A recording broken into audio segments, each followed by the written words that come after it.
from the storm doors. Stay. I ran to my car, didn't look back. I still have the recordings, the photo, the text. I don't play them anymore. My wife thinks I'm paranoid, says it was the house, the isolation. I don't tell her about the dreams.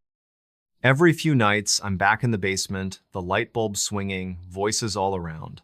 I wake up checking my phone, my locks. I quit teaching, took a remote job, moved to a new apartment. But the whispers follow me. Not loud, not clear, but there. In the walls, in the dark, in the quiet. Last week, October 2024, I got a package. No return address, postmarked Chillicothe. Inside was a key, small and brass, with a tag, Harper House. I locked it in a safe, but I haven't slept since. Every night I hear it, a whisper, soft and close. Stay. And sometimes, fainter, help. I don't know what's in that basement. I don't want to know. But I can't shake the feeling it's not done with me. Footsteps echo in dead woods. Footsteps followed me. I was alone. In the dead woods of northern Michigan, something walked behind me. It wasn't human. My name is Daniel Pierce, and this is the story of the camping trip in October 2024 that I'll never escape. It was Friday, October 11, 2024, around 2:00 p.m. when I left Traverse City. The sky was a crisp blue, the kind you only get in fall, with leaves turning red and gold. I was headed to the Manistee National Forest, a sprawling wilderness about an hour south, for a solo camping trip. I'm a freelance photographer, 32 years old, and I'd been feeling stuck, churning out wedding photos and real estate shots. My girlfriend, Megan, was on a work trip in Chicago, and I needed to clear my head. A weekend in the woods, just me, my tent, and my Nikon, sounded perfect. I'd booked a spot at a primitive campsite through the Forest Service, a clearing called Pine Hollow, deep in the forest. The ranger's email warned about bears and said to stay on marked trails. I'd camped before, so I wasn't worried. The drive was peaceful, my pickup truck rattling along M55 past orchards and small towns. By 3:30 p.m., I reached the trailhead, a gravel lot with a faded sign. Pine Hollow, 2.3 miles.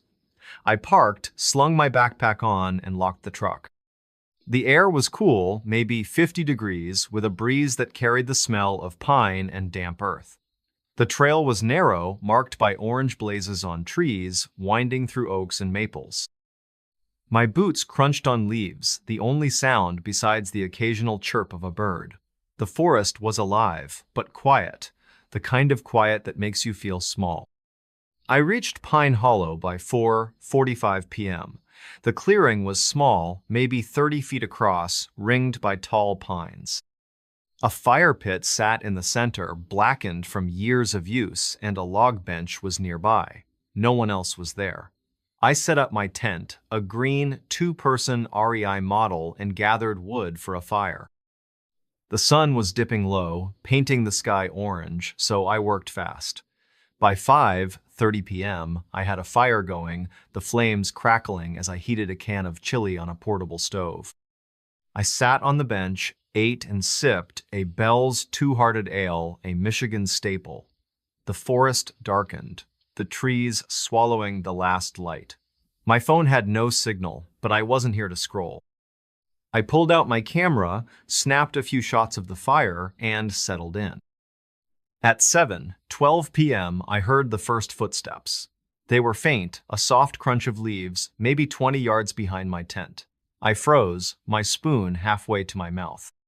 The fire popped, sending sparks upward, but the sound wasn't from the wood. It was rhythmic, deliberate, like someone walking. I set the chili down, grabbed my flashlight, and stood. The beam cut through the dark, catching tree trunks and underbrush. Nothing moved. No eyes glinted, no shapes stirred. Bears don't walk like that, I thought. Too steady, too slow. I called out, "Hello? Anyone there?" My voice echoed, then died. Silence. I sat back down, heart thumping, and told myself it was a deer, maybe a raccoon.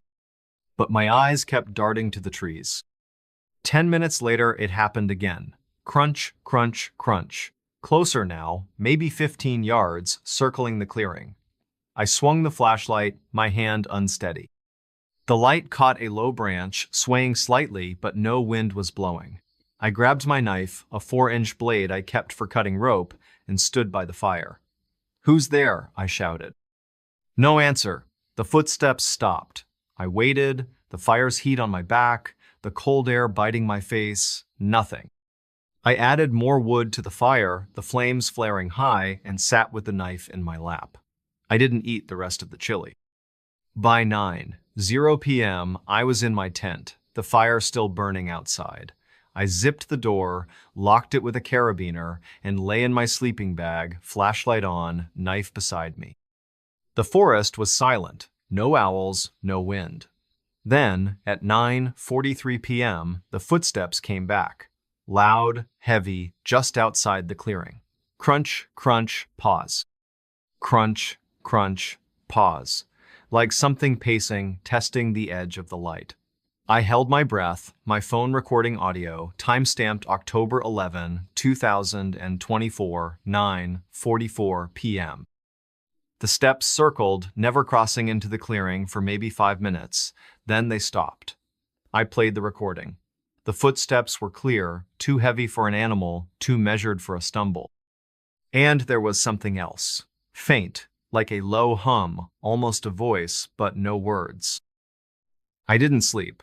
I sat up, flashlight aimed at the tent door, listening. At 11:17 p.m., the footsteps returned, closer, maybe 10 feet from the tent. I unzipped the door, knife in hand, and shone the light. The fire was low, casting weak shadows, but the clearing was empty. I checked the ground. No tracks, no broken branches. I rebuilt the fire, my hands shaking, and stayed outside, sitting on the bench. The footsteps didn't come again that night, but I felt watched. The air was heavy, like eyes pressing on my back. Dawn broke at 6:50 a.m., gray and cold. I packed my tent, doused the fire, and hiked out. The trail felt longer, the trees tighter, but I didn't hear anything. At the truck, I checked my phone. The audio file was there, the footsteps clear as day. Back in Traverse City, I couldn't shake it. The recording sat on my phone, proof something happened. On Monday, October 14, I emailed the Forest Service, attaching the audio. I asked if anyone had reported strange activity at Pine Hollow. The ranger, Tom Brennan, replied Tuesday, "No reports of anything unusual, probably wildlife. Stay safe." I didn't buy it. Wildlife doesn't pace like that. I posted on a Michigan camping forum, vague to avoid sounding unhinged. A user, Up North Woods, messaged me. They'd camped at Pine Hollow in 2019, heard footsteps, and found scratches on their cooler, like claw marks, but no animal tracks. Their account was deleted 2 days later. I dug deeper. The Manistee National Forest has a history. A 1978 article in the Cadillac Evening News reported a hiker, Robert Klein, missing near Pine Hollow. His backpack was found, torn, but no body. A 1995 Forest Service log, digitized online, mentioned unexplained noises reported by campers in the area, dismissed as wind. I found a blog by a local historian, Ellen Carter, about Ojibwe legends in Manistee. She wrote about a spirit called the Wendigo, a creature that stalks the woods, mimicking human steps to lure prey. She didn't mention Pine Hollow, but the description stuck with me. Tall, thin, always hungry, drawn to the lonely. I went back to Pine Hollow on October 19, a week later. Stupid, maybe, but I needed answers. I brought a trail camera, the kind hunters use, and set it up facing the clearing, motion activated. I camped again, same spot, fire bigger this time. The footsteps started at 6 p.m., circling, louder, closer. I recorded video on my phone, panning the trees, time-stamped October 19, 2024, 10:07 p.m. The fire flared, like something disturbed the air, but I saw nothing.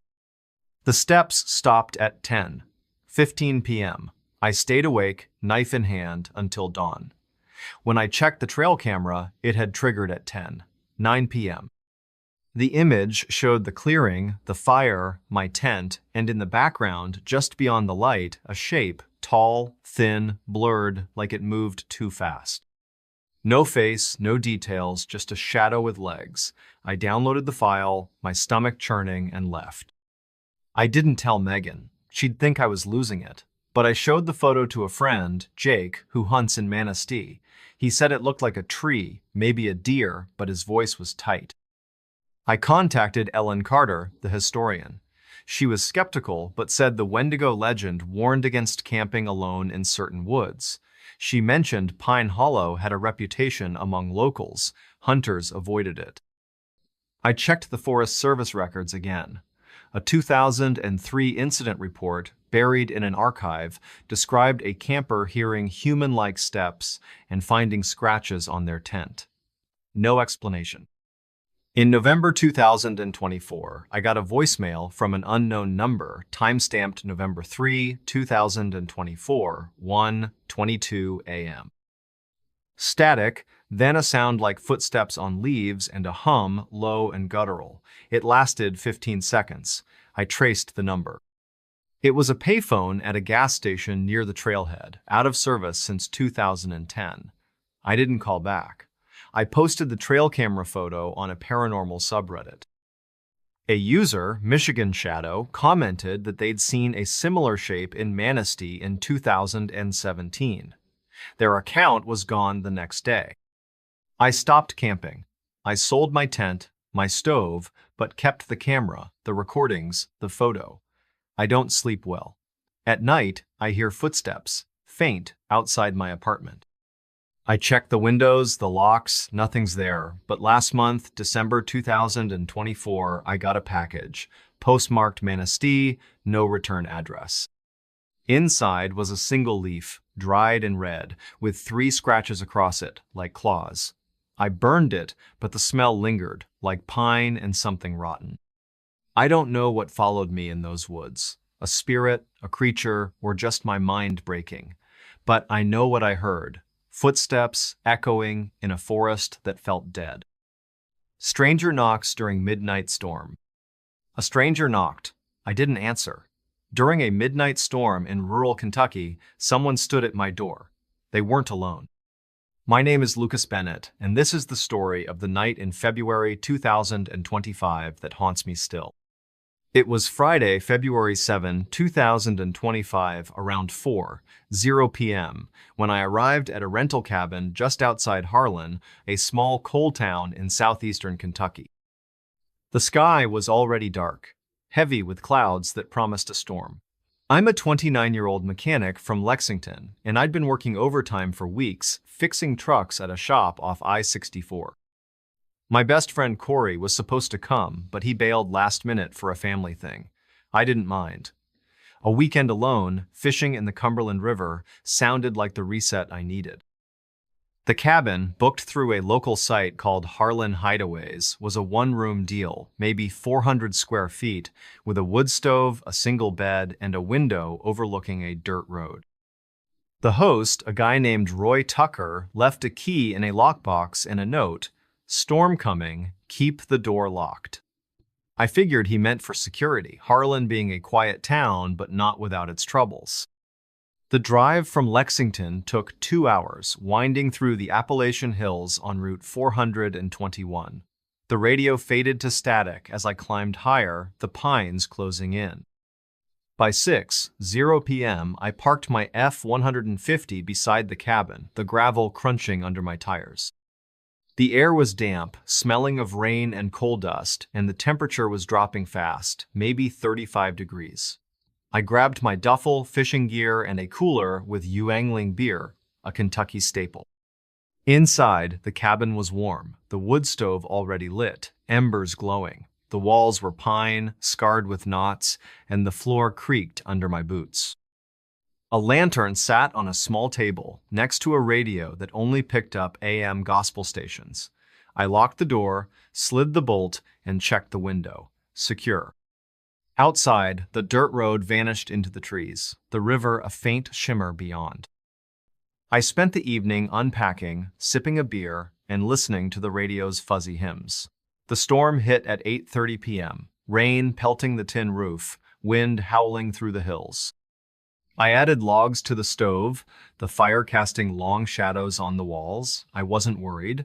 Storms were common here, and the cabin felt solid. I sat on the bed, scrolling through my phone, but the signal was gone, the bars replaced by no service. I switched to a paperback, a Lee Child thriller, and settled in. The rain was steady, a drum beat that drowned out the radio. At 11:47 p.m., I heard the first knock. 3 sharp raps on the door, loud enough to cut through the storm. I froze, the book slipping from my hands. The lantern flickered, though no draft touched it. I waited, my breath shallow. The knocks came again, slower, deliberate, thump, thump, thump. I stood, grabbed a tire iron from my tool bag, and moved to the window. The glass was streaked with rain, but I could see the porch, lit by a weak bulb. No one was there. The dirt road was empty, the trees bending in the wind. I checked the door. Locked, the bolt unmoved. "Who's out there?" I called, my voice steady but loud. No answer, just the rain and a low rumble of thunder. I told myself it was a branch, maybe debris from the storm hitting the door, but the knocks were too even, too human. I sat back down, tire iron across my lap, eyes on the door. At 12:03 a.m., it happened again. 5 knocks this time, faster, urgent. I gripped the iron, my knuckles white, and crept to the window. Nothing. No shapes, no lights, just the storm raging outside. I checked my phone, recorded a quick audio clip, time-stamped February 8, 2025, 12:04 a.m. The knocks stopped, but as I played the recording, I heard something else. A voice, faint, muffled by the rain, saying, "Let me in." My stomach twisted.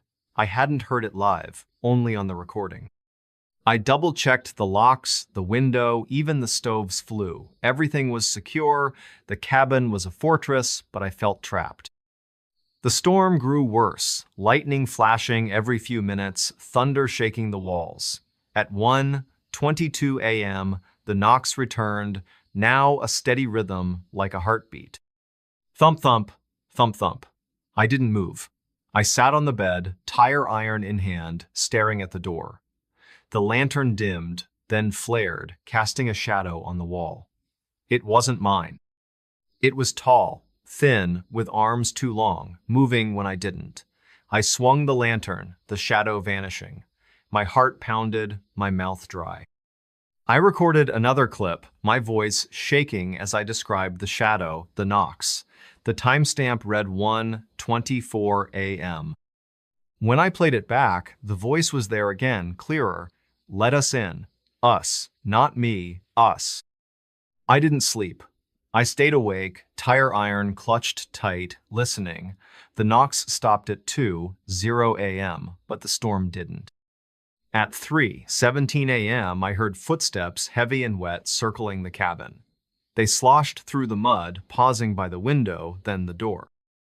I held my breath, waiting for another knock. None came.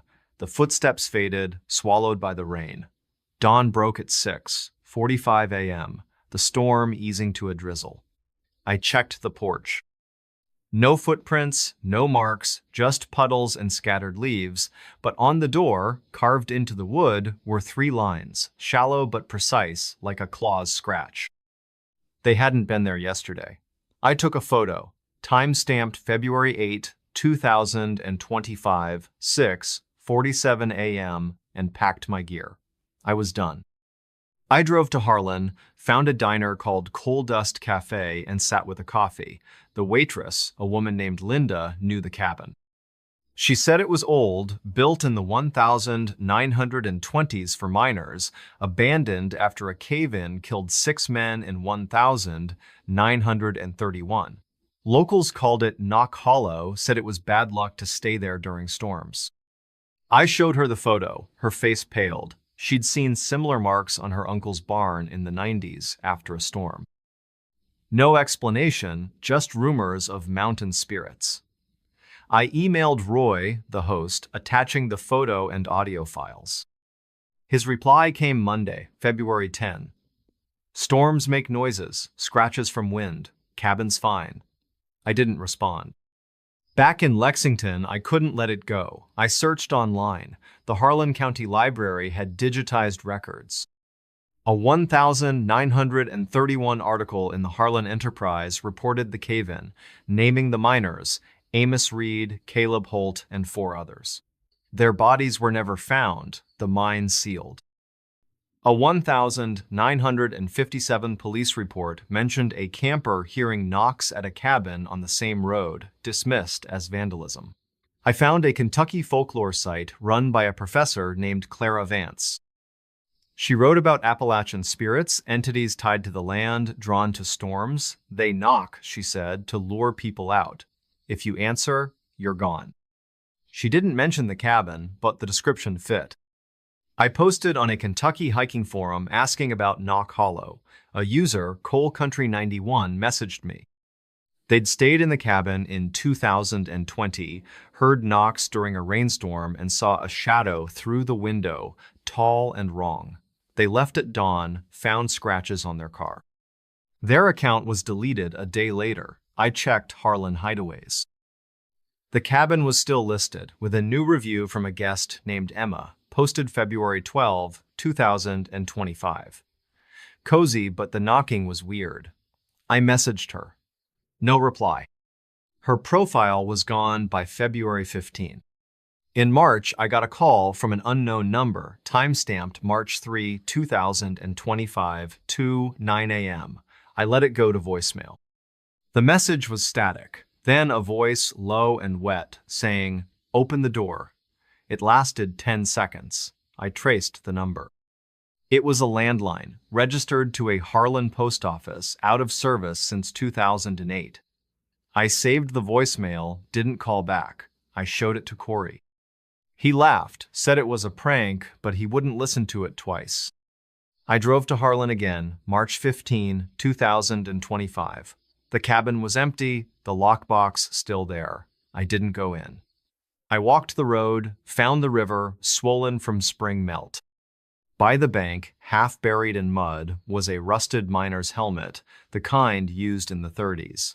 I left it, my skin crawling. Back home, I contacted Clara Vance. She said the spirits might be the miners, trapped, angry, tied to the storm's energy. She'd heard of Knock Hollow, said no one local rents it.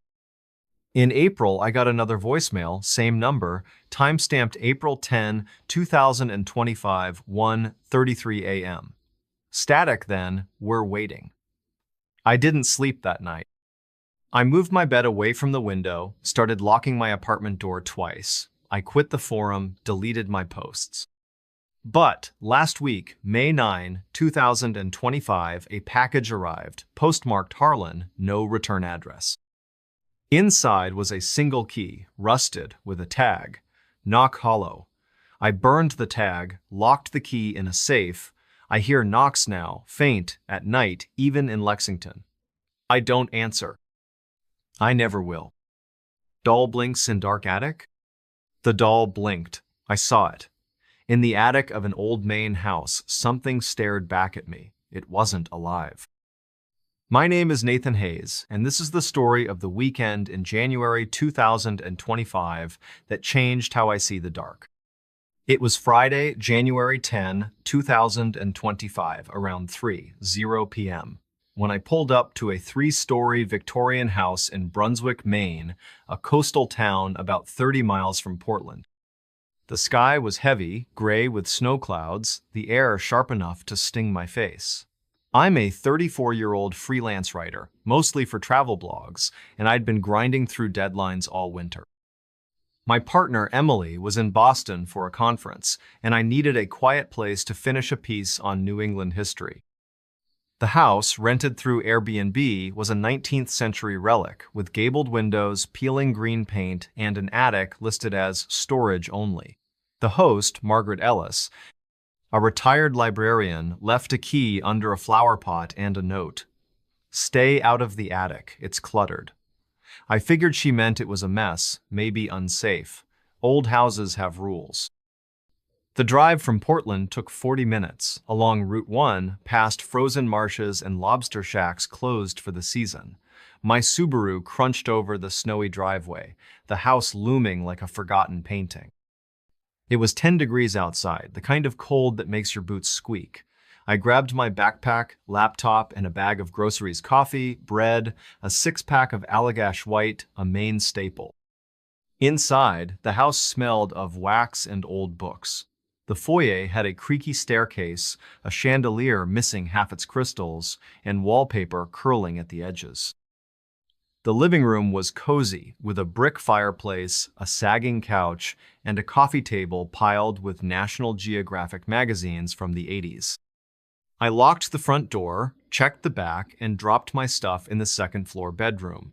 The bed had a brass frame, the quilt thick but faded. A window overlooked the backyard, where a bare oak stood alone, its branches clawing the sky.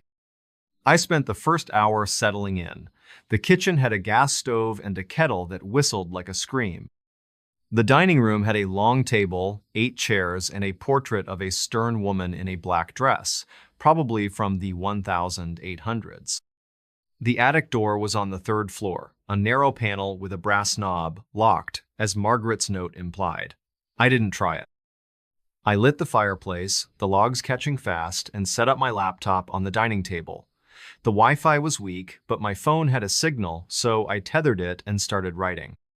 The house was quiet, save for the fire's crackle and the occasional groan of the pipes. Outside, snow began to fall, soft and steady, blanketing the yard. At 6:18 p.m., I heard a thump. It came from above, sharp, like something heavy falling. I paused, my fingers on the keyboard. Old houses shift, I told myself, especially in winter. Ice on the roof, maybe. I kept writing, but 10 minutes later, another thump, softer, followed by a faint scrape like wood on wood. I stood, grabbed my phone, and climbed to the 3rd floor. The attic door was still locked, the knob cold under my hand. I pressed my ear to the wood. Nothing. Just the wind outside whistling through the eaves. I laughed, a nervous huff, and went back downstairs. But I couldn't focus. The house felt different, like it was watching. I moved my laptop to the living room, closer to the fire. At 8:47 p.m., I heard it. A click, soft but clear, from the attic. Not a thump, but deliberate, like a latch opening. I froze, my beer halfway to my lips. The fire popped, but the sound wasn't from the logs. I grabbed a poker from the fireplace, its iron heavy, and went back to the 3rd floor. The attic door was ajar, just an inch, the lock unlatched. My stomach dropped. I'd checked it hours ago, locked tight. I pushed the door open, phone flashlight on, and shone the beam up a narrow staircase. Dust motes floated in the light, the air thick with mildew. Hello? I called. My voice echoed, unanswered. I climbed, the steps creaking, and reached the attic. It was a low, cramped space, maybe 20 by 30 feet, with slanted beams and a single dormer window frosted over. Boxes lined one wall, labeled Christmas and clothes, next to a steamer trunk, rusted shut. A rocking chair sat in the corner, its cushion torn. And there, on a small table, was the doll. Porcelain, maybe 18 inches tall, with a cracked face, blue glass eyes, and a faded pink dress. Its hair was matted, blonde curls tangled with cobwebs. I don't like dolls, nobody does, really, but this one felt wrong. Its eyes caught the flashlight, glinting like they were alive. I stepped closer, the floor groaning. The doll's head was tilted, like it was watching me. I shook it off, told myself I was tired, and turned to leave. That's when I saw it. The doll blinked. A slow, deliberate close of its eyelids, then open again. I stumbled back, the poker slipping from my hand, clanging on the floor. I ran downstairs, slammed the attic door, and wedged a chair under the knob. My heart pounded, my breath fogging in the cold hallway. I checked my Phonono video, no proof, just my word. I recorded a voice memo, time-stamped January 10, 2025, 8:53 p.m., describing the doll, the blink, my voice shaking. I sat by the fire, poker in hand, eyes on the staircase. The house was silent, the snow piling outside. At 10:22 p.m., I heard footsteps, light but steady, from the attic. Tap, tap, tap, like small shoes on wood. I gripped the poker, my knuckles white. The steps stopped, then started again, closer at the attic door. I checked the chair. Still in place, the door shut. The footsteps faded at 10:30 p.m. I didn't sleep. I stayed in the living room, fire roaring, poker across my lap. At 1:17 a.m., a new sound cameo, soft hum, like a child's lullaby, from the third floor. It lasted maybe 20 seconds, then stopped. I recorded another memo, time-stamped January 11, 2025, 1:18 a.m. When I played it back, the hum was there, clear, with a faint giggle at the end. My skin crawled. I checked the locks, front and back, and the windows, all secure. The snow was heavy now, a foot deep, the road invisible. I was stuck. Dawn broke at 7:10 a.m., gray and dim. I checked the attic door. The chair was moved, just an inch, the knob turned slightly. I didn't open it. I packed my bag, ready to leave, but checked the attic one last time, poker in hand. The doll was still on the table, but its head was turned, facing the door, not the window. I took a photo, time-stamped January 11, 2025, 7:14 a.m., and ran.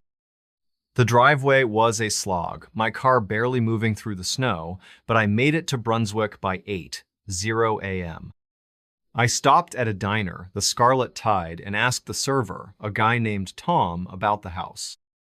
He knew it, said it was the old Carver place, owned by a family who lost a daughter, Eliza, in 1903. She was 8, died of fever in the attic, where they kept her during quarantine. The doll was hers, he said, a family heirloom, never moved. Locals avoided the house, called it Eliza's place. I showed him the photo. He flinched, said the doll's eyes were wrong, always had been. I emailed Margaret, attaching the photo and memos. Her reply came Monday, January 13. Attics locked for a reason, no refunds.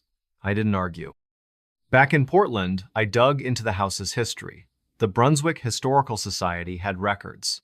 The Carver family, Henry, Abigail, and Eliza, lived there from 1890 to 1905.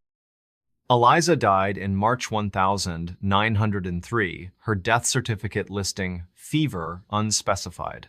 A 1904 newspaper clipping mentioned strange noises in the house after her death, dismissed as grief. A 1978 police report noted a tenant hearing child's footsteps in the attic, no cause found. I found a Maine paranormal blog run by a woman named Judith Pike. She wrote about haunted objects, including a doll in Brunswick that moved on its own. No address, but the description matched: porcelain, blue eyes, pink dress.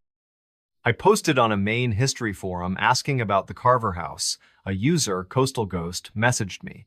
They'd rented the house in 2021, heard footsteps, saw the doll's head turn overnight. They left after one night, found scratches on their suitcase. Their account was deleted 2 days later. I checked Airbnb. The house was still listed, with a review from a guest named Claire, posted January 15, 2025. Charming, but the attic's creepy. I messaged her, no reply. Her profile was gone by January 18. In February, I got a text from an unknown number, time-stamped February 3, 2025, 2:44 a.m. It was a photo of the attic, the doll on the table, its eyes wide, head tilted toward the camera, no message, just the image. I traced the number.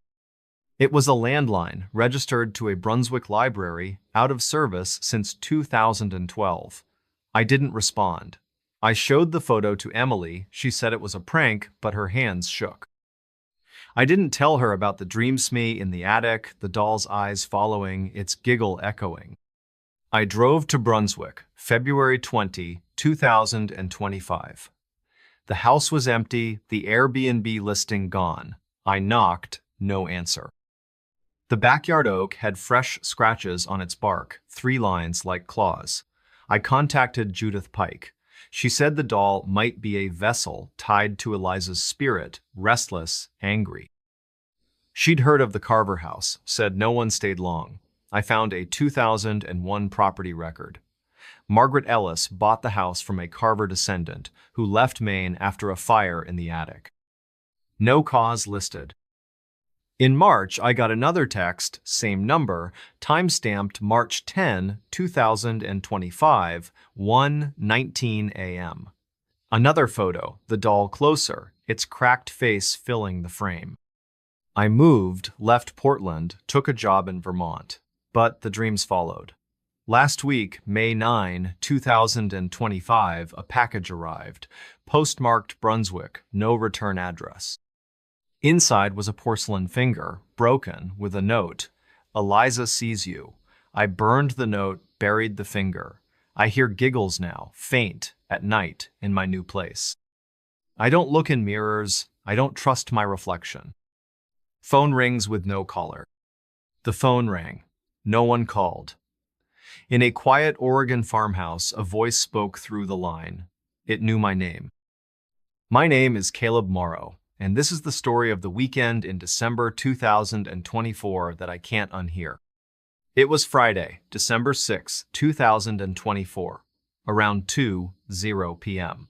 when I drove up to a sprawling farmhouse just outside McMinnville, Oregon, a small wine country town in Yamhill County. The sky was overcast, the air damp with the promise of rain, typical for a Pacific Northwest winter.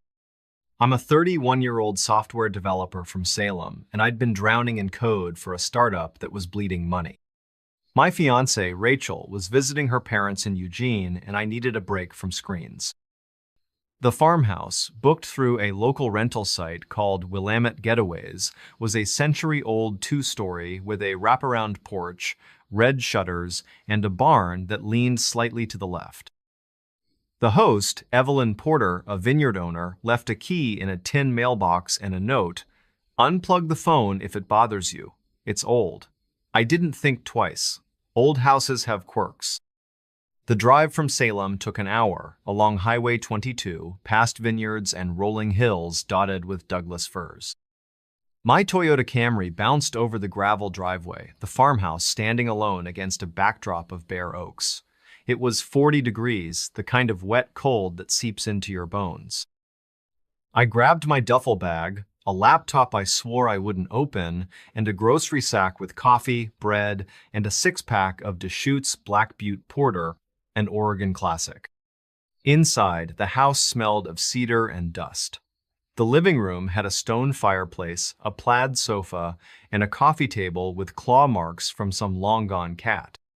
A rotary phone, black and heavy, sat on a side table, its cord snaking to the wall. I locked the front door, checked the back, and dropped my bag in the upstairs bedroom. The bed had a wrought iron frame, the quilt patched but warm. A window faced the barn, its silhouette stark against the gray sky. I spent the afternoon settling in. The kitchen had a wood-burning stove and a fridge that hummed like a distant engine. The dining room had a long oak table and a chandelier with one burned-out bulb. I lit the fireplace, the logs crackling, and sat on the sofa with a beer, flipping through a stack of old farmers' almanacs from the 90s. The house was quiet, save for the fire and the occasional creak of the floorboards. My phone had 2 bars, enough to text Rachel I'd arrived, but I turned it off to disconnect. The rotary phone caught my eye, its dial scratched, the receiver heavier than it looked. I lifted it, heard a faint dial tone, and hung up. No need for that relic. At 5:47 p.m., the phone rang, a shrill, jarring trill that cut through the silence. I jumped, the beer can denting in my grip. The fire flickered, though no wind stirred. I stood, walked to the side table, and stared at the phone. It rang 5 times, then stopped. I checked my cell, no signal now. The bar's gone. I lifted the receiver, heard nothing but static, and hung up. Old wiring, I thought, or maybe a glitch. I sat back down, but my eyes kept drifting to the phone. At 6:03 p.m., it rang again. 3 rings, sharp and insistent. I grabbed it, said, "Hello?" Static, then a click, like someone hung up. I unplugged the cord from the wall, the prongs rusted but intact, and set the phone back on the table. Problem solved. I moved to the kitchen, made a sandwich peanut butter on rye and ate by the fire. Rain started at 7:30 p.m., a soft patter on the roof, the barn creaking in the wind. At 8:19 p.m., the phone rang again. My heart stopped. It was unplugged, the cord coiled on the table. The trill was louder, echoing through the house. I ran to the living room, the poker from the fireplace in my hand. The phone sat still, its bell ringing 5 times, then silence. I checked the cord, disconnected, no power. My hands shook as I recorded a voice memo on my phone, time-stamped December 6, 2024, 8:20 p.m., describing the rings, my voice tight. I plugged the phone back in, lifted the receiver. Static, then a voice, faint and raspy like it came from far away. "Caleb." I dropped the receiver, the clatter, loud in the quiet house. It knew my name. I unplugged the phone again, wrapped the cord around it, and shoved it in a drawer under the farmer's almanacs. I checked the locks, front and back, and the windows, all secure. The rain was heavier now, drumming the roof, the barn groaning outside. I sat by the fire, poker in hand, eyes on the staircase. At 10:42 p.m., I heard a hum, low and rhythmic, from the dining room. Not the phone, but something else, like a voice through a wall. I crept to the doorway, flashlight on, poker raised. The chandelier swayed, just slightly, though no breeze touched it. The hum stopped.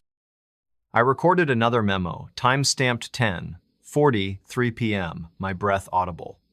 When I played it back, the hum was there, with a faint whisper, "Stay here."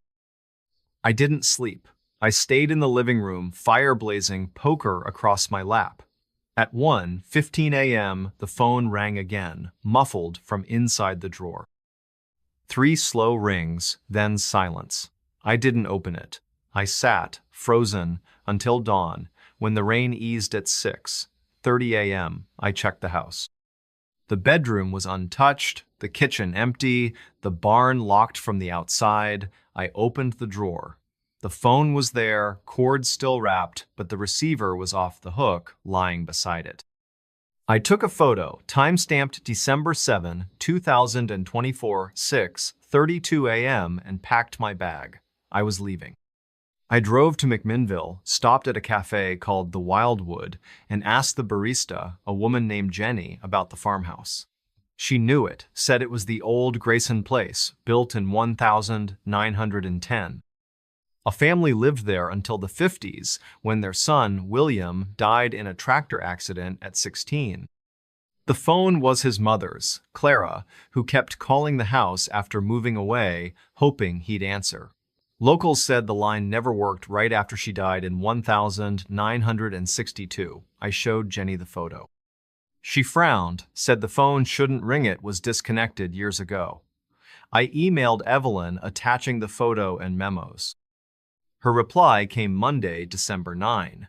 "Phone's a prop. No service. Enjoy your stay?" I didn't respond. Back in Salem, I couldn't let it go. I searched online. The Yamhill County Historical Society had records. The Grayson family, Clara, Edward, and William, lived in the farmhouse from 1935 to 1955. William's death certificate, dated July 1953, listed crushing injury, farm equipment. A 1,963 newspaper clipping reported phone disturbances at the house, calls with no caller, blamed on faulty lines. I found an Oregon paranormal forum moderated by a man named Paul Reed.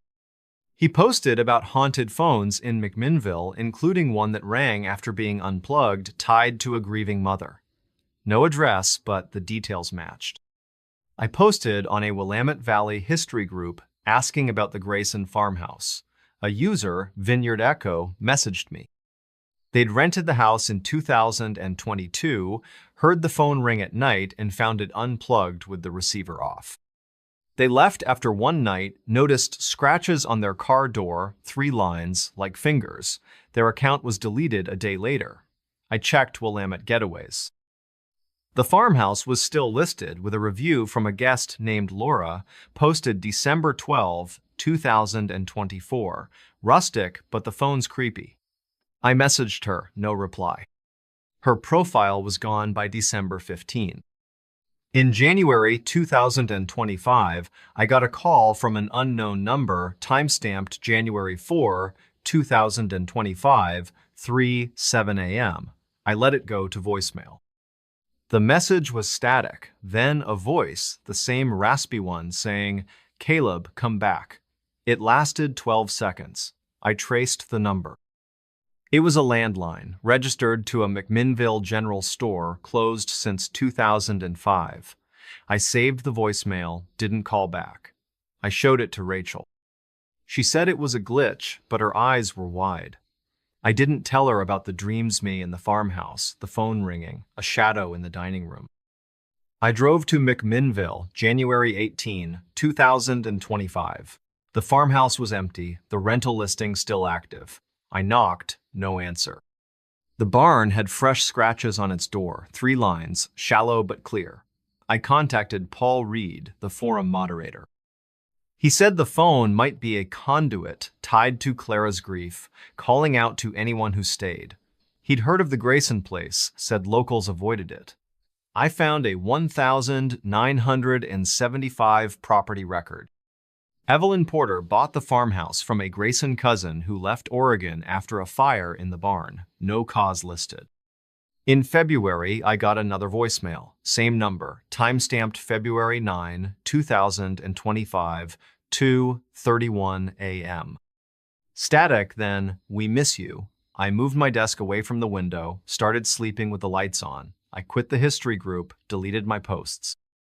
But last week, May 7, 2025, a package arrived, postmarked McMinnville, no return address. Inside was a phone cord, coiled and rusted, with a tag, Grayson Farm. I burned the tag, locked the cord in a box. I hear ringing now, faint, at night, even when my phone's off. I don't answer. I never will. Mirror reflects a missing face. The mirror showed nothing. I was there. In a dusty Wisconsin boarding house, my reflection vanished. Something else appeared. My name is Owen Mitchell, and this is the story of the weekend in November 2024 that broke my sense of reality. It was Friday, November 8, 2024, around 3:00 p.m. When I pulled into the gravel lot of a boarding house in Baraboo, Wisconsin, a quiet circus town north of Madison. The sky was low, heavy with clouds that threatened snow, the air biting at 25 degrees. I'm a 36-year-old carpenter from Milwaukee, and I'd been working nonstop, building custom cabinets for a condo project. My brother, Tyler, was supposed to join me for a weekend of hiking in Devil's Lake State Park, but he canceled last minute for a work emergency. I decided to go anyway, craving solitude. The boarding house, booked through a site called Badger Stays, was a sagging Victorian from the 1880s with a turret, chipped gray paint, and a sign that read Rosewood House.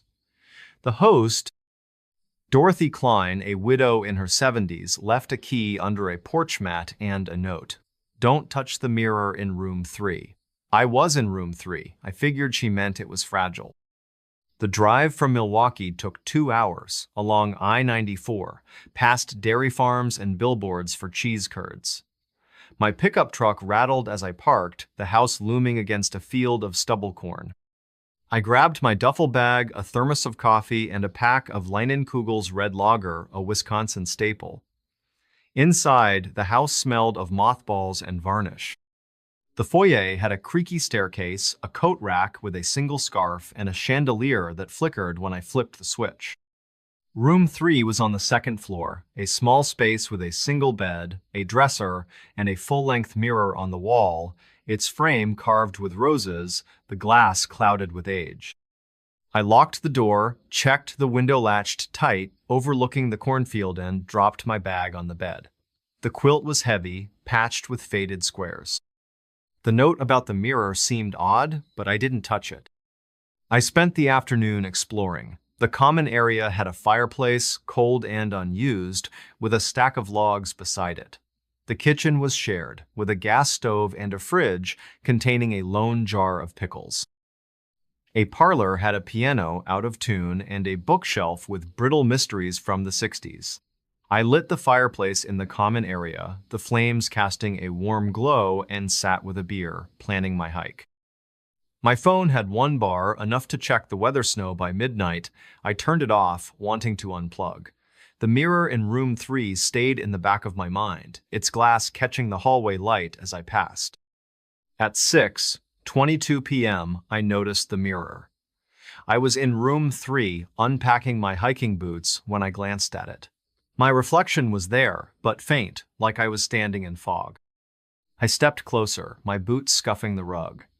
The mirror showed the room bed, dresser, window, but I was barely visible, a shadow where my face should be. I touched my cheek, felt my beard, my skin. I was there. The mirror wasn't.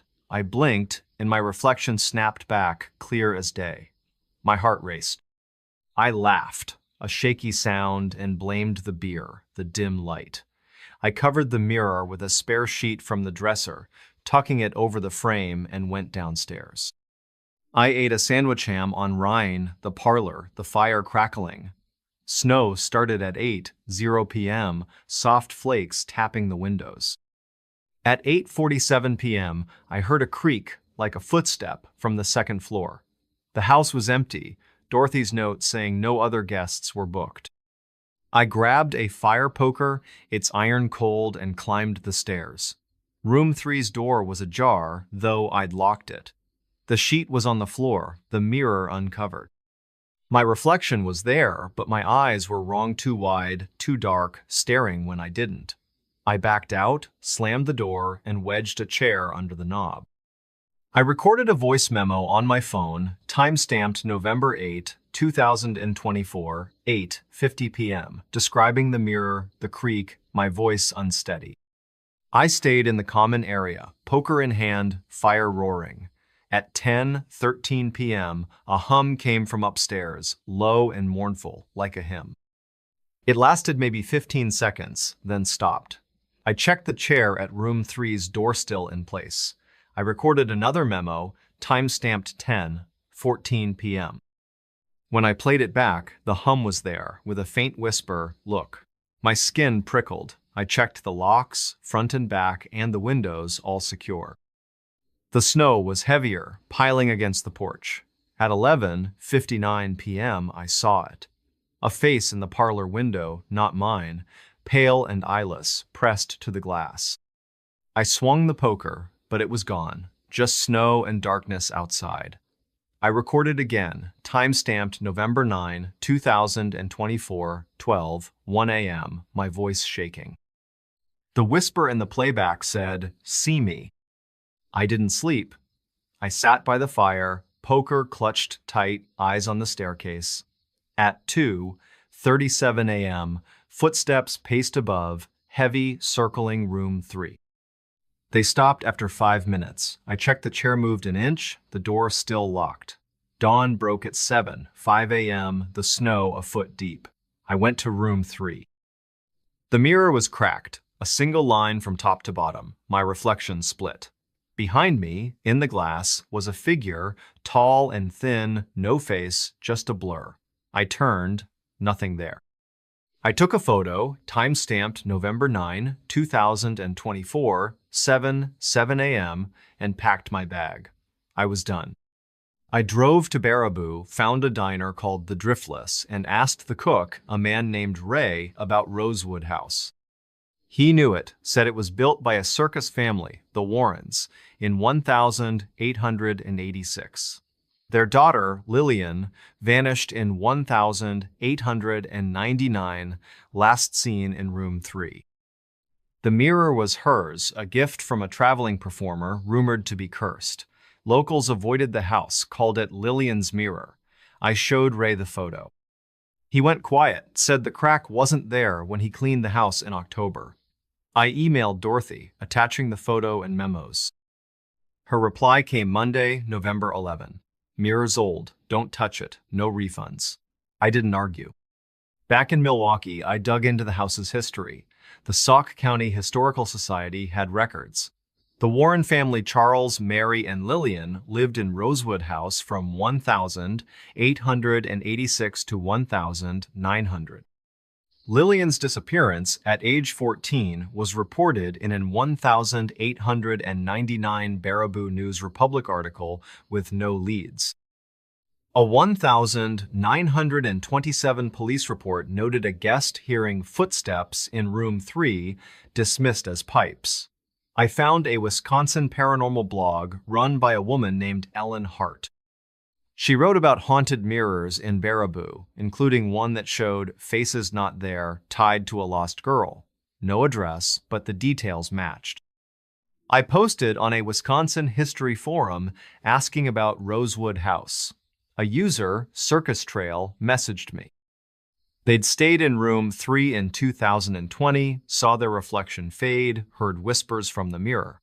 They left after one night, found scratches on their backpack, 3 lines like nails. Their account was deleted 2 days later. I checked Badger Stays. The house was still listed, with a review from a guest named Anna, posted November 15, 2024. Quaint, but room 3's mirror is unsettling. I messaged her, no reply. Her profile was gone by November 18. In December, I got a text from an unknown number, time-stamped December 5, 2024, 1:46 a.m. It was a photo of the mirror, the crack wider, a pale face in the glass, eyeless, no message, just the image. I traced the number.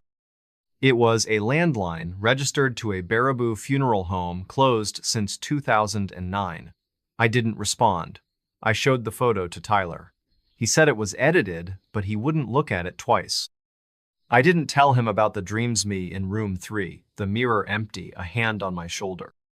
I drove to Baraboo, December 20, 2024.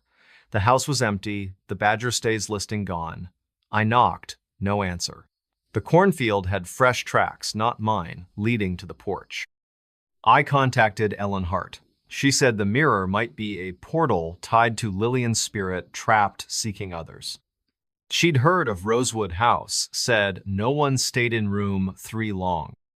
I found a 1983 property record. Dorothy Klein bought the house from a Warren heir who left Wisconsin after a fire in the turret. No cause listed. In January, I got another text, same number, time-stamped January 12, 2025, 2:03 a.m. Another photo, the mirror shattered, the eyeless face clearer, smiling. I moved, left Milwaukee, took a job in Chicago, but the dreams followed. Last week, May 8, 2025, a package arrived, postmarked Baraboo, no return address. Inside was a mirror shard, rose-carved, with a note, "Lillian knows you." I burned the note, buried the shard. I hear whispers now, faint, at night, in my new place. I don't look in mirrors. I can't trust what I'll see. Clock ticks backward at night. The clock reversed. Time felt wrong. In a creaky New Hampshire inn, the night stretched forever. Something was counting.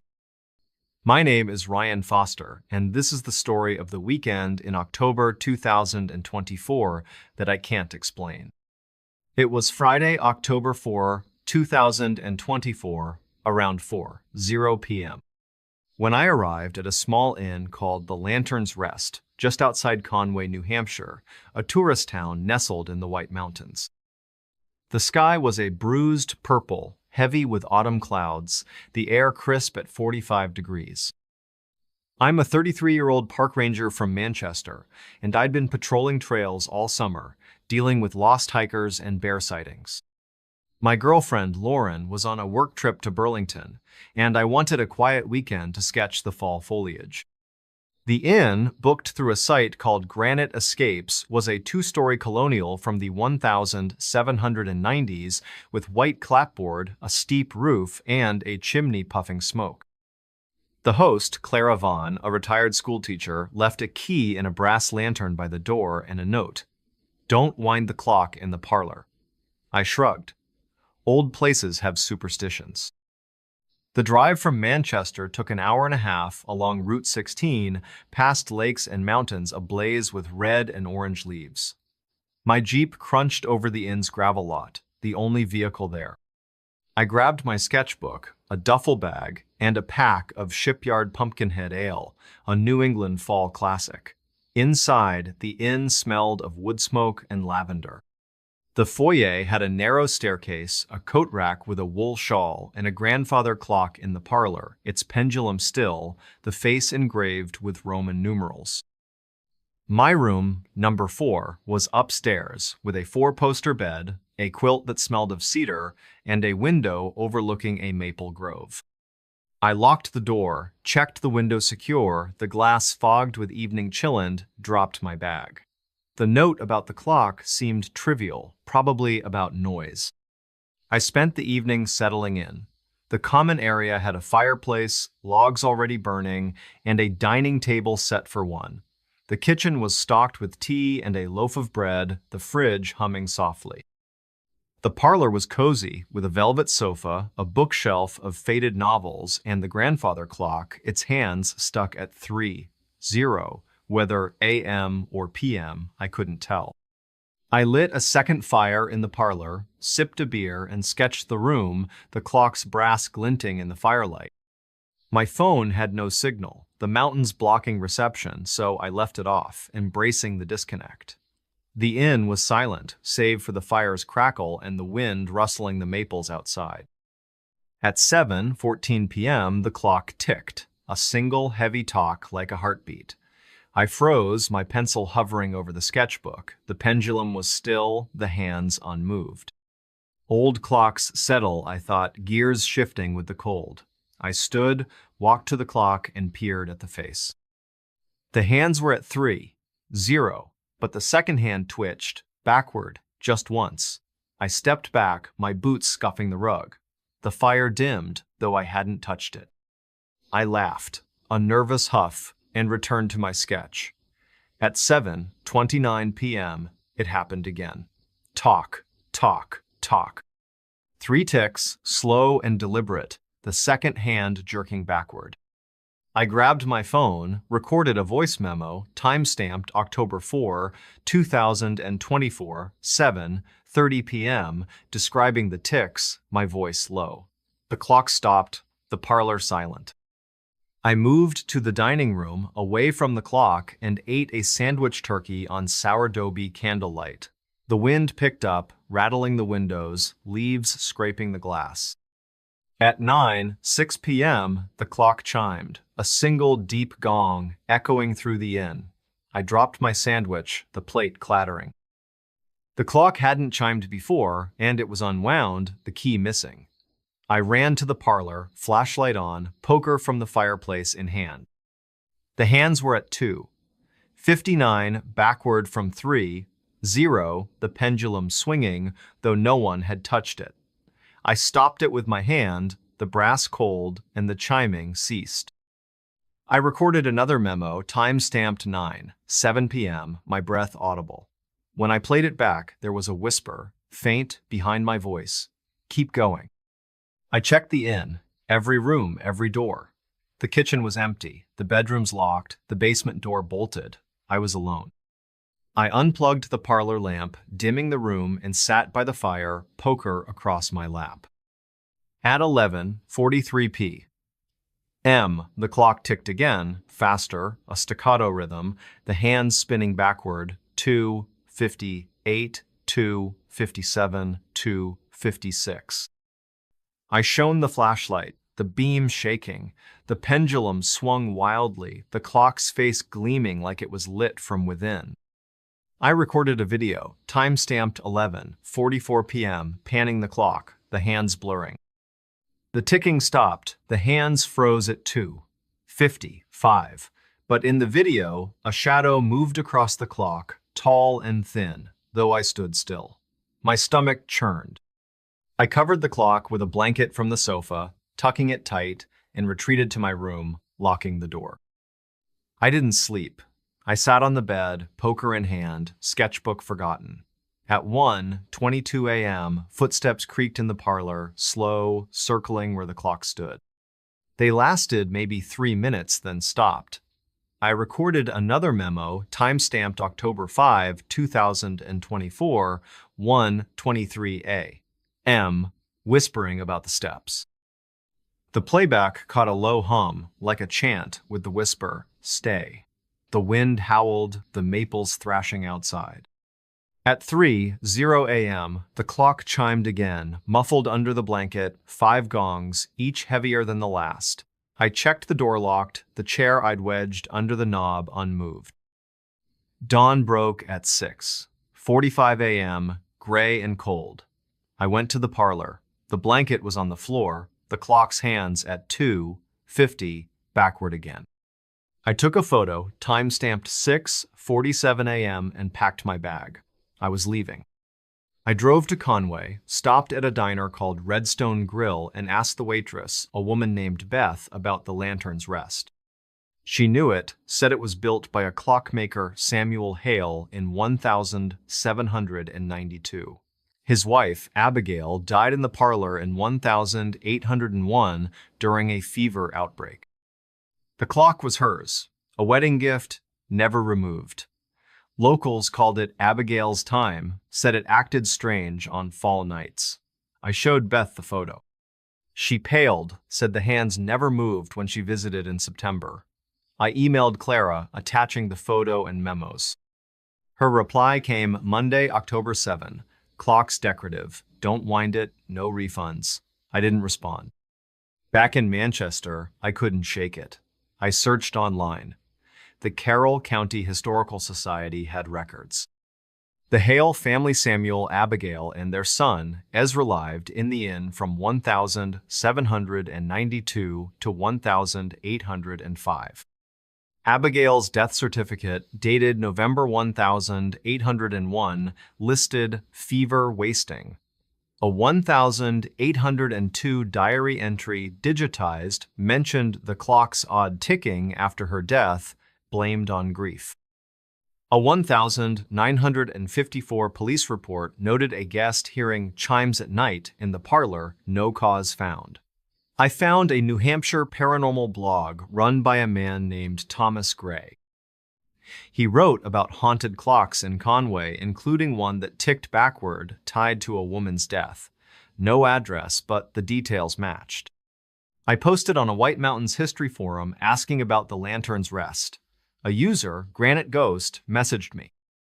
They'd stayed in room 4 in 2021, heard the clock chime at night, saw the hands move backward. They left after one night, found scratches on their suitcase, 3 lines, like scratches from a tool. Their account was deleted 2 days later. I checked Granite Escapes. The inn was still listed, with a review from a guest named Emma, posted October 10, 2024. Charming, but the clock's eerie. I messaged her, no reply. Her profile was gone by October 13. In November, I got a text from an unknown number, time-stamped November 6, 2024, 2:19 a.m. It was a photo of the clock, the hands at 2:45, a faint shadow behind it, tall and blurred. No message, just the image. I traced the number. It was a landline, registered to a Conway post office, out of service since 2010. I didn't respond. I showed the photo to Lauren. She said it was a prank, but her voice shook. I didn't tell her about the dreams me in the parlor, the clock ticking, a woman's hand on the pendulum. I drove to Conway, November 22, 2024. The inn was empty, the Granite Escapes listing still active. I knocked, no answer. The maple grove had fresh scratches on a tree, 3 lines deep and uneven. I contacted Thomas Gray. He said the clock might be a marker tied to Abigail's spirit counting something lost. He'd heard of the lantern's rest, said locals avoided the parlor. I found a 1,968 property record. Clara Vaughn bought the inn from a Hale descendant who left New Hampshire after a fire in the attic. No cause listed. In December, I got another text, same number, time-stamped December 8, 2024, 1:55 a.m. Another photo, the clock's hands at 2:40, the shadow clearer with long fingers. I moved, left Manchester, took a job in Portland, Maine, but the dreams followed. Last week, May 6, 2025, a package arrived, postmarked Conway, no return address. Inside was a clock key, brass and dented, with a tag, Lantern's Rest. I burned the tag, locked the key in a safe. I hear ticking now, faint, at night, in my new place. I don't keep clocks, I don't trust time. Door opens to empty room. The door opened, no one entered. In a lonely Colorado lodge, something crossed the threshold. It wasn't human. My name is Mason Reed, and this is the story of the weekend in September 2024 that I can't unsee. It was Friday, September 6, 2024, around 3:00 p.m. when I pulled up to a rustic lodge just outside Estes Park, Colorado, a mountain town at the edge of Rocky Mountain National Park. The sky was clear, a deep alpine blue, but the air was cool, about 55 degrees, with a breeze that carried the scent of pine. I'm a 35-year-old wildlife biologist from Denver, and I'd been tracking elk populations for months, buried in data and grant proposals. My friend, Alex, was supposed to join me for a weekend of hiking, but he backed out for a family wedding. I went anyway, needing the mountains to clear my head. The lodge, booked through a site called Mountain Haven Rentals, was a log cabin from the 1920s with a stone chimney, a slanted roof, and a porch overlooking a valley. The host, Henry Walsh, a local outfitter, left a key under a rock and a note. Keep the spare room door closed. It's storage. I figured it was cluttered, maybe unsafe. The drive from Denver took 2 hours, along Highway 36, winding through canyons and past meadows dotted with aspen trees turning gold. My Subaru Outback crunched over the lodge's dirt driveway, the only car in sight. I grabbed my backpack, a sketch pad for field notes, and a cooler with Coors Banquet, a Colorado classic. Inside, the lodge smelled of cedar and ash. The main room had a massive fireplace, a leather couch, and a dining table scarred with knife marks. The spare room, off the hallway, had a heavy oak door with a brass knob, locked, as Henry's note implied. My bedroom was upstairs, with a pine bed, a wool blanket, and a window facing the peaks. I locked the front door, checked the back, and dropped my gear. The note about the spare room didn't bother me. I was here for the trails. I spent the afternoon unpacking. The kitchen had a cast-iron stove and a fridge that rattled when it kicked on. The living room had a bookshelf with dog-eared Field, Stream magazines from the 80s, and a radio that only caught static. I lit the fireplace, the logs catching fast, and sat on the couch with a beer, sketching a map of tomorrow's hike. My phone had 1 bar, enough to text Alex I'd arrived, but I turned it off, craving quiet. The lodge was still, save for the fire's pop and the wind whistling through the valley. The spare room door stayed shut, its knob glinting in the hallway light as I passed to the kitchen.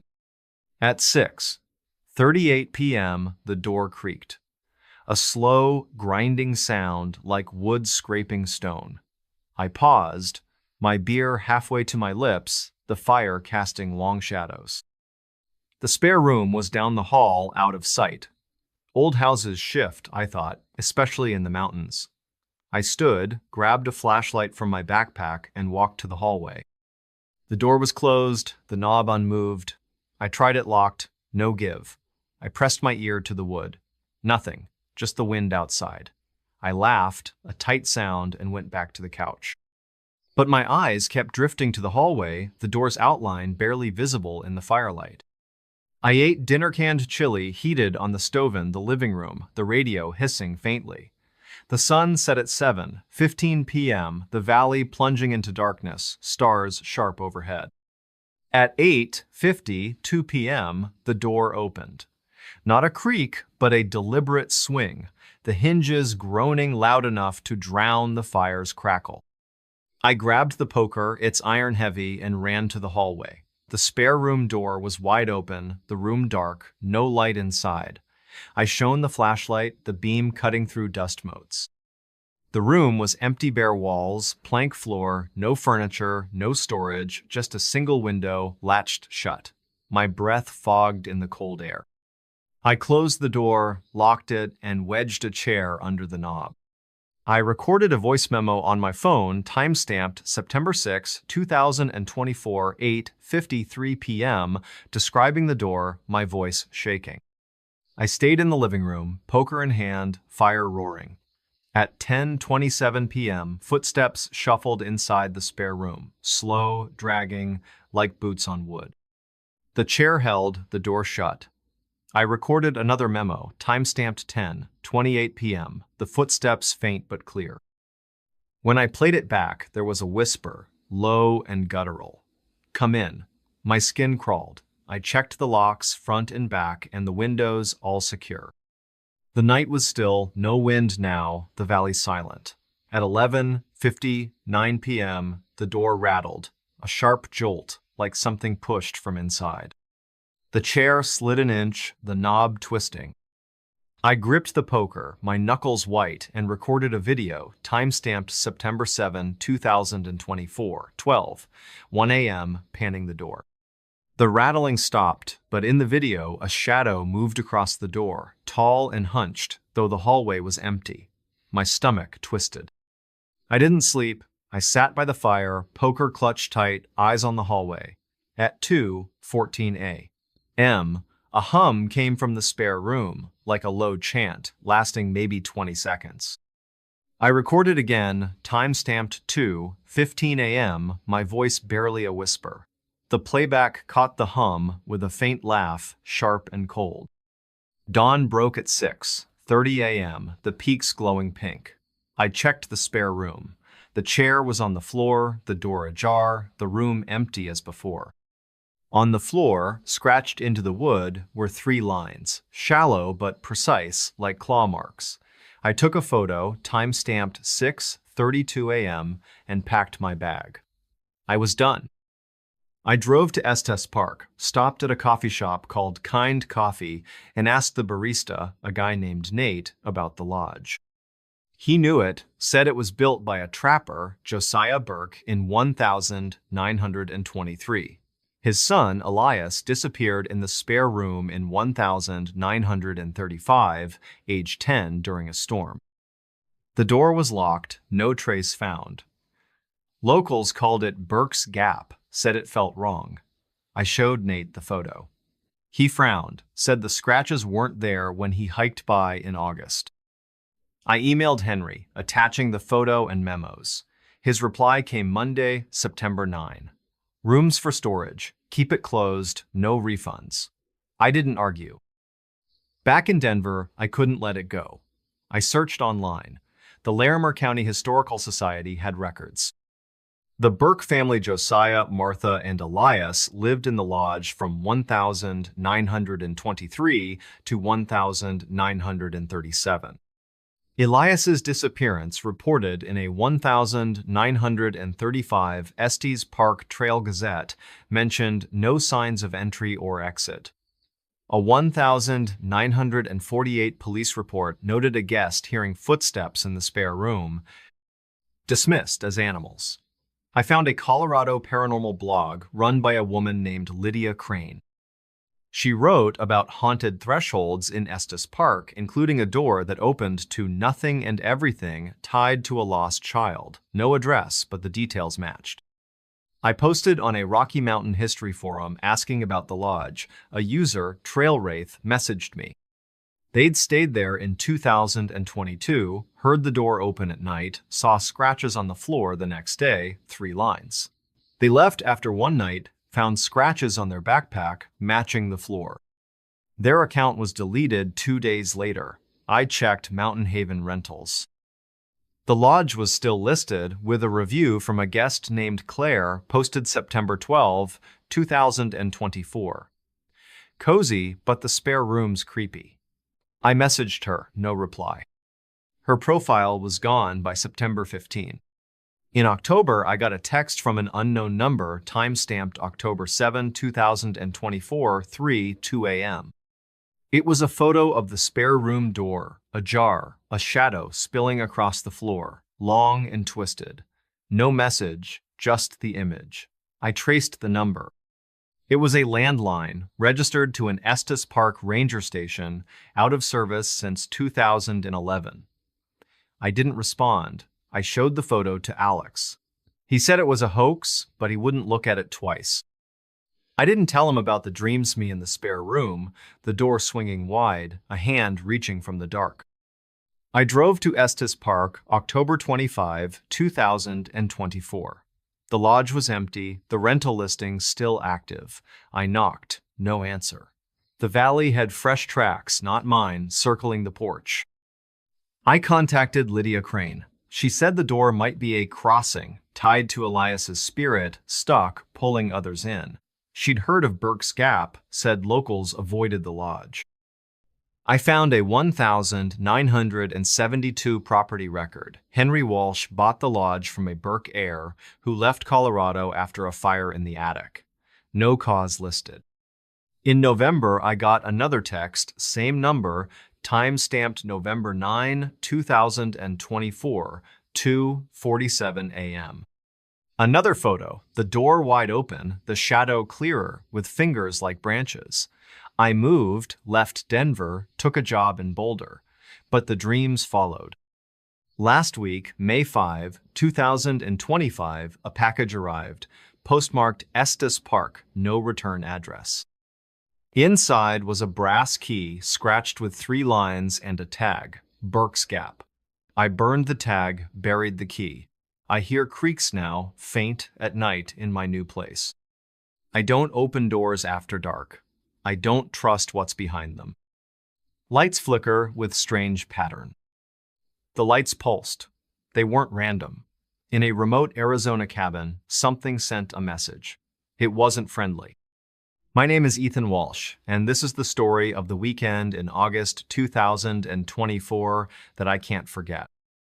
It was Friday, August 2, 2024, around 5:00 p.m., when I drove up to a weathered cabin near Payson, Arizona, a small town in the Mogollon Rim country. The sky was a fiery orange, the sun dipping behind pine-covered hills, the air warm at 80 degrees but cooling fast. I'm a 32-year-old high school history teacher from Phoenix, and I'd been grading summer school papers until my eyes burned. My cousin, Derek, was supposed to come for a weekend of fishing in Tonto Creek, but he got stuck covering a shift at his bar. I went alone, needing the quiet. The cabin, booked through a site called Rim Retreats, was a 1-story A-frame from the 1950s with a tin roof, a sagging porch, and a single bulb hanging over the door. The host, Vernon Cole, a retired forest ranger, left a key in a rusted coffee can and a note. Lights act up sometimes. Flip the breaker if needed. I figured it was old wiring, nothing serious. The drive from Phoenix took 2 hours, along Highway 87, climbing from Desert Scrub to Ponderosa Pines. My Honda CR-V jolted over the cabin's dirt track, the forest closing in. I grabbed my fishing gear, a backpack, and a cooler with Blue Moon, an Arizona go-to. Inside, the cabin smelled of pine and dust. The main room had a stone fireplace, a plaid couch, and a kitchenette with a flickering fluorescent light. My bedroom was small, with a twin bed, a patched quilt, and a window facing the creek, its water glinting in the dusk. I locked the front door, checked the back, and dropped my gear. The breaker box in a closet by the kitchen was a tangle of wires, but the switches looked fine. Vernon's note didn't worry me. I'd dealt with faulty lights before. I spent the evening settling in. The kitchen had a propane stove and a sink that dripped unless you twisted the faucet hard. The living room had a radio stuck on a country station and a shelf with old Arizona Highways magazines. I lit the fireplace, the logs hissing, and sat on the couch with a beer, flipping through a magazine. My phone had no signal, the forest too dense, so I left it off, enjoying the solitude. The fluorescent light in the kitchen buzzed, flickering once, but stayed on. I ignored it, chalking it up to the cabin's age, and sketched a fishing plan for the creek. The night was quiet, save for the fire's crackle and crickets outside, their chirps echoing in the trees. At 7:43 p.m., the lights pulsed. 3 quick flickers, then steady like a signal. I paused, the magazine slipping to my lap. The fireplace bulb, the kitchen fluorescent, even the porch light all synced, dimming and flaring together. Power surge, I thought, or maybe a storm brewing. I checked the window, no clouds, just stars. The flickers came again at 7:59 p.m., 5 pulses, faster, in a pattern. Short, short, long, short, long. I stood, grabbed a flashlight from my backpack, and checked the breaker box. All switches were on, no trips. I flipped the main breaker off, then on. The lights steadied, but my pulse didn't. I recorded a voice memo on my phone, time-stamped August 2, 2024, 8:0 p.m., describing the pattern, my voice calm but clipped. I ate dinner jerky and an apple in the living room, the radio off, the fire low. The air cooled, the creek's murmur louder through the open window. At 9:26 p.m., the lights pulsed again, 7 flickers, a new pattern. Long, short, short, long, short, short, long. I shone the flashlight around the room, the beam steady, but the cabin lights danced, casting shadows that seemed to shift when I didn't move.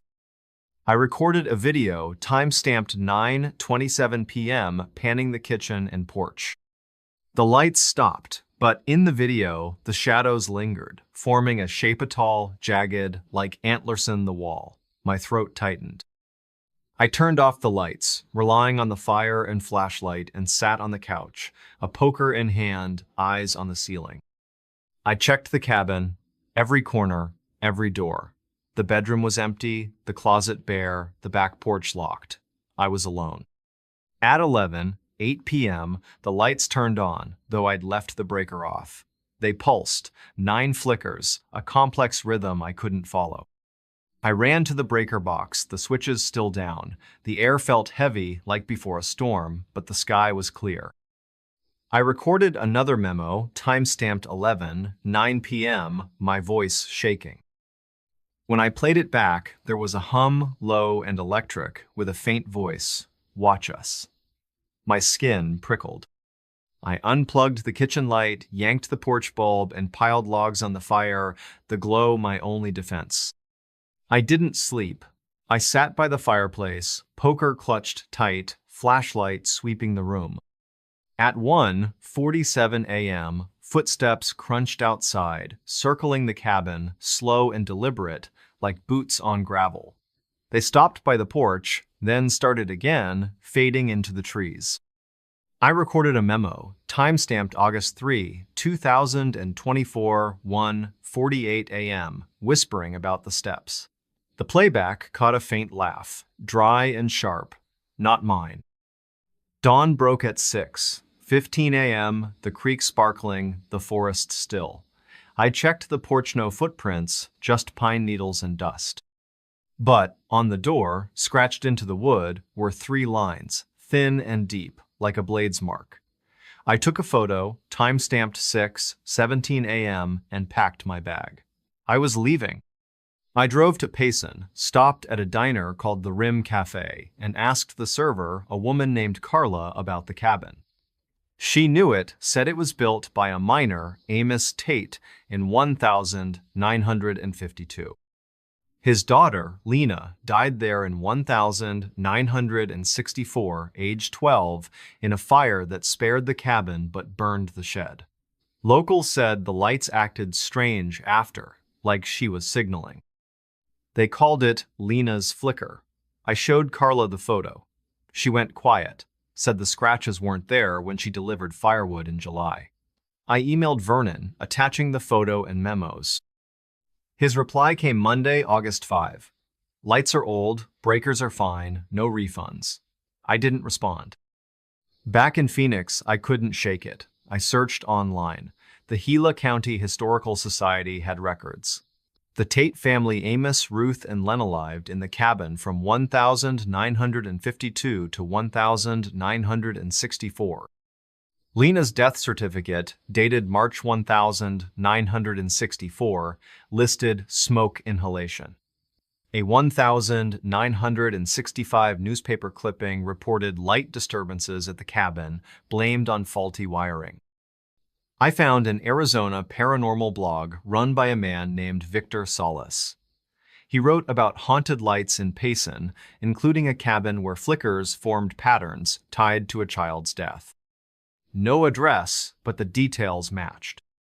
I posted on an Arizona history forum asking about the Tate cabin. A user, Rimwalker, messaged me.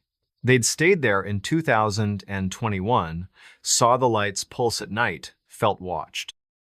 They left after one night, found scratches on their cooler, 3 lines like the door. Their account was deleted 2 days later. I checked Rim Retreats. The cabin was still listed, with a review from a guest named Rachel, posted August 10, 2024. Rustic, but the lights are weird. I messaged her, no reply. Her profile was gone by August 13. In September, I got a text from an unknown number, time-stamped September 4, 2024, 2:33 a.m. It was a photo of the cabin's porch, the bulb pulsing, a shadow with antler-like spikes in the frame. No message, just the image. I traced the number. It was a landline, registered to a Payson gas station, closed since 2007. I didn't respond. I showed the photo to Derek. He said it was fake, but his hands shook. I didn't tell him about the dreams me in the cabin, the lights flickering, a figure outside with jagged shoulders. I drove to Payson, September 20, 2024. The cabin was empty, the rental listing still active. I knocked, no answer. The creek bank had fresh scratches on a pine, 3 lines, sharp and uneven. I contacted Victor Salas. He said the lights might be a beacon tied to Lena's spirit, signaling for help or something worse. He'd heard of the Tate cabin, said locals avoided it. I found a 1979 property record. Vernon Cole bought the cabin from a Tate relative who left Arizona after a fire in the forest nearby. No cause listed. In October, I got another text, same number, time-stamped October 8, 2024, 1:59 a.m. Another photo, the kitchen light pulsing, the shadow closer, its edges sharp. I moved, left Phoenix, took a job in Tucson, but the dreams followed. Last week, May 4, 2025, a package arrived, postmarked Payson, no return address. Inside was a light bulb, cracked, with a tag, Lena's flicker. I burned the tag, buried the bulb. I hear buzzing now, faint, at night in my new place. I don't trust the lights. I keep them off. Welcome to Midnight Mysteries. Let's begin. Whispers call from empty basement. I heard whispers. The basement was empty. In a creaky old house in rural Ohio, something spoke from below. I was alone, or so I thought. My name is Ethan Caldwell, and this is the story of the weekend in April 2024 that I'll never forget. It was Friday, April 5, 2024, around 3:00 p.m. when I pulled into the driveway of a two-story farmhouse just outside Chillicothe, a small town in Ross County, Ohio. The sky was gray, heavy with the kind of spring clouds that threaten rain but never quite deliver. I'd found the house on Vrbo, a rental platform, listed as a historic retreat for anyone looking to escape the city.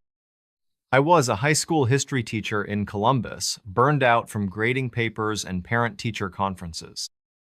My wife, Jenna, was visiting her sister in Pittsburgh, so I decided to spend the weekend alone, maybe work on a novel I'd been tinkering with for years. The house, built in 1892, had peeling white paint, a wraparound porch, and a basement that wasn't mentioned in the listing. The host, a woman named Diane Miller, left a key under the mat and a note: "Keep the basement door locked, it's unfinished." I didn't think much of it. Old houses have quirks.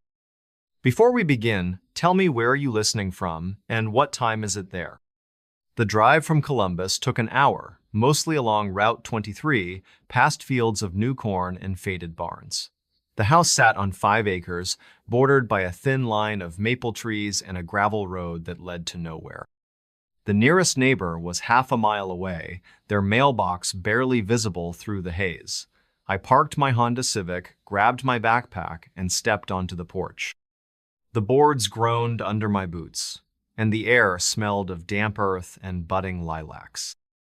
Inside, the house was chilly, with high ceilings, scuffed hardwood floors, and furniture that looked like it hadn't been moved since the 1970s. A floral sofa, a rocking chair, a dining table with 6 mismatched chairs. I locked the front door, checked the back door, and dropped my bag in the master bedroom upstairs.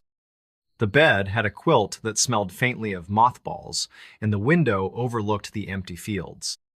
I spent the first hour exploring. The kitchen had a gas stove and a fridge stocked with a single bottle of ketchup. The living room had a fireplace, cold and unused, with a stack of dusty logs beside it. Upstairs, there were 3 bedrooms, one with a crib that looked older than me. The basement door was in the hallway, a heavy oak slab with a rusted deadbolt. I tried the handle, out of curiosity. Locked, just as Diane's note said. I shrugged and headed back to the living room, where I set up my laptop on the dining table. The Wi-Fi was spotty, so I tethered my phone, opened a blank document, and started typing. The novel was a historical mystery, set in the 1800s, but my mind kept wandering. The house was too quiet, the kind of quiet that makes you notice every sound. At 7:22 p.m., I heard the first whisper. It was faint, like a breath against glass, coming from the hallway.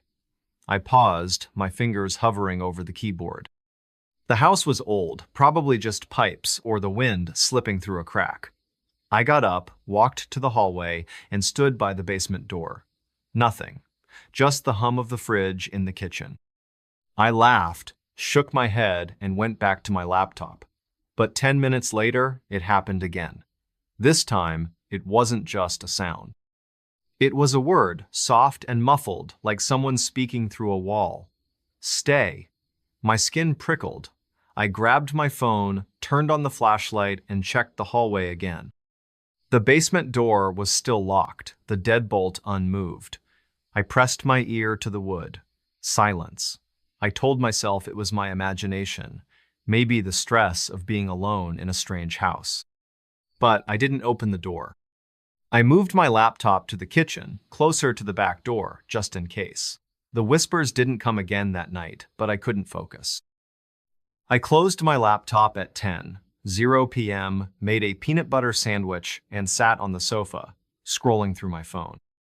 The cell signal was down to 1 bar, and the weather app predicted rain by midnight.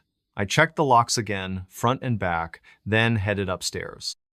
The bedroom was colder than the rest of the house, the quilt barely keeping me warm.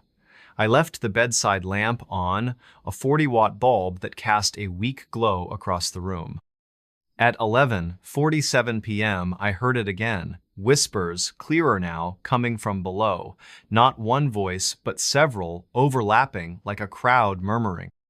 I sat up, my heart racing. The sound was coming from the basement, through the floorboards. I grabbed my phone, recorded a 10-second clip, and played it back. Static, then a faint, unmistakable word, stay. My hands shook as I saved the file, time-stamped April 5, 2024, 11:48 p.m. I didn't sleep. I sat on the bed, phone in one hand, a pocket knife from my backpack in the other. The whispers stopped around 1:00 a.m., replaced by a faint tapping like footsteps on concrete. It went on for maybe 5 minutes, then silence. I stayed awake until dawn when the first light filtered through the window at 6:15 a.m. I checked the house, starting with the basement door. Still locked, no scratches, no signs of tampering. The rest of the house was empty, the crib upstairs untouched, the kitchen unchanged. I played the recording again. The word stay was clearer in the morning light, but there was something else, a second voice, fainter, saying what sounded like, don't. I packed my bag, ready to leave, but curiosity stopped me. I wanted answers.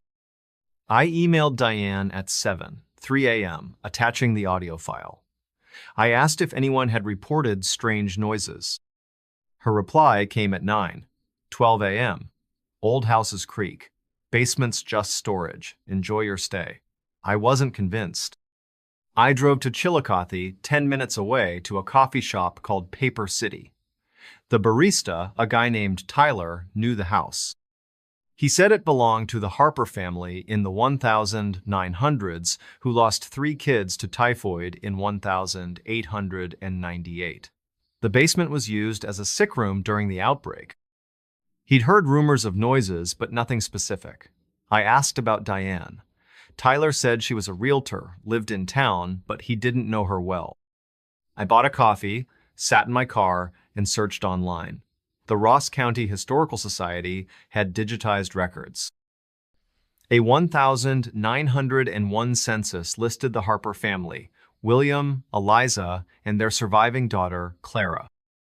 The 3 deceased kids, Amelia, James, and Thomas, died in March 1898, aged 7, 9, and 12.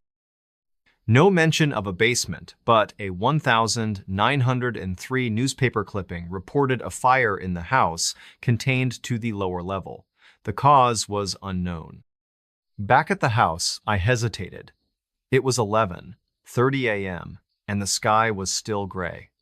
I could leave, but I'd paid for 2 nights, and part of me needed to know what was happening. I unlocked the basement door, using a key from a hook in the kitchen. The deadbolt groaned, and the door swung open to a dark staircase. The air smelled of mildew and something sharper, like rust. I used my phone's flashlight, descending 13 steps to a concrete floor. The basement was small, maybe 20 by 20 feet, with bare walls and a single light bulb hanging from a cord. There were boxes stacked in one corner, labeled Christmas and books, and a rusted water heater in another. Nothing else. No furniture, no windows, no signs of life. I tapped the floor with my boot. Solid. I recorded a video panning the room, time-stamped April 6, 2024, 11:47 a.m. As I turned to leave, I heard it. A whisper, clear and close, from the corner with the boxes. Stay. I spun, my flashlight shaking. Nothing. Just the boxes, the bulb, the empty walls. I ran upstairs, slammed the door, and locked it. I didn't leave. I should have, but I stayed, telling myself I'd record more evidence. That night, Saturday, April 6, I set up my phone on a tripod in the hallway, aimed at the basement door. I started recording at 9:00 p.m., left the lights on, and sat in the living room with my knife. The whispers started at 10:13 p.m., louder than before, a chorus of voices, some high, some low. I checked the camera. The door was closed, but the handle twitched just once, like someone testing it. I stopped the recording at 10:20 p.m., saved the file, and played it back. The voices were there, saying "stay" over and over, mixed with "don't" and something new, a child's voice saying "help." My blood ran cold. I grabbed my bag, ready to bolt, but the power cut out. The house went dark, the hum of the fridge gone. Outside, rain finally fell, pattering on the roof. I used my phone's flashlight, checked the breaker box in the kitchen. All switches were on, the power wasn't coming back. I sat in the living room, knife in hand, until 2:00 a.m. The whispers didn't stop. They grew louder, coming through the floor, the walls, like the house itself was speaking. At 2:17 a.m., I heard footsteps again, heavy and deliberate, pacing the basement. I recorded another clip, my voice shaking as I narrated. The footsteps stopped, but the whispers didn't. They followed me upstairs, faint but persistent, even in the bedroom. I locked the door, pushed the dresser against it, and sat on the bed, knife clutched tight. The rain stopped at 4:00 a.m., and so did the whispers. I didn't sleep. At 6:30 a.m., Sunday, April 7, the power was back. I checked the basement door, unlocked, though I'd locked it the night before. I didn't go down. I grabbed my bag, checked the recordings, and left. The driveway was muddy, my tires slipping as I sped away. Back in Columbus, I listened to the clips. The voices were clearer than I remembered, the child's help cutting through the static. I uploaded the files to a cloud drive, time-stamped and labeled. I emailed Diane again, no response. I called Verbo, filed a complaint. They said the host was unreachable and refunded my stay. I couldn't let it go. I contacted the Ross County Historical Society. A volunteer, Margaret, confirmed the Harper family's story. She added something new. Clara, the surviving daughter, died in 1910, aged 19, in the house. Official cause was pneumonia, but rumors said she was found in the basement, clutching a candle with scratches on her arms. Margaret didn't believe in ghosts, but she said the house had a reputation. Locals called it the Whispering Place. I found a Reddit thread about Chillicothe hauntings. A user, Ohio Ghost Hunter, posted in 2020 about staying in a farmhouse on Harper Road. They heard whispers, saw the basement door open on its own, and left after one night. The account was deleted when I checked again. In May 2024, I got a text from an unknown number. It was a photo of the basement, taken from the staircase, showing the boxes and the light bulb. No message, just the image, time-stamped May 3, 2024, 1:12 a.m. I traced the number. It was registered to a Diane Miller in Chillicothe, but the line was disconnected. I drove to Chillicothe, found Diane's office, a small realty firm. The receptionist said Diane retired in January 2024 and moved to Florida. I showed her the photo. She recognized the basement, said the house was sold in March to a developer. It was empty now, slated for renovation. I went back to the house, against my better judgment. It was June 15, 2024, a sunny day, nothing like that rainy weekend. The porch was the same, the paint still peeling. The door was locked, but I peered through the window. The furniture was gone, the floors bare. I walked around back, found the basement access, a pair of storm doors. They were padlocked, but the chain was loose. I didn't go in. As I turned to leave, I heard it. A whisper, faint, from the storm doors. "Stay." I ran to my car, didn't look back. I still have the recordings, the photo, the text. I don't play them anymore. My wife thinks I'm paranoid, says it was the house, the isolation. I don't tell her about the dreams. Every few nights, I'm back in the basement, the light bulb swinging, voices all around. I wake up checking my phone, my locks. I quit teaching, took a remote job, moved to a new apartment. But the whispers follow me. Not loud, not clear, but there.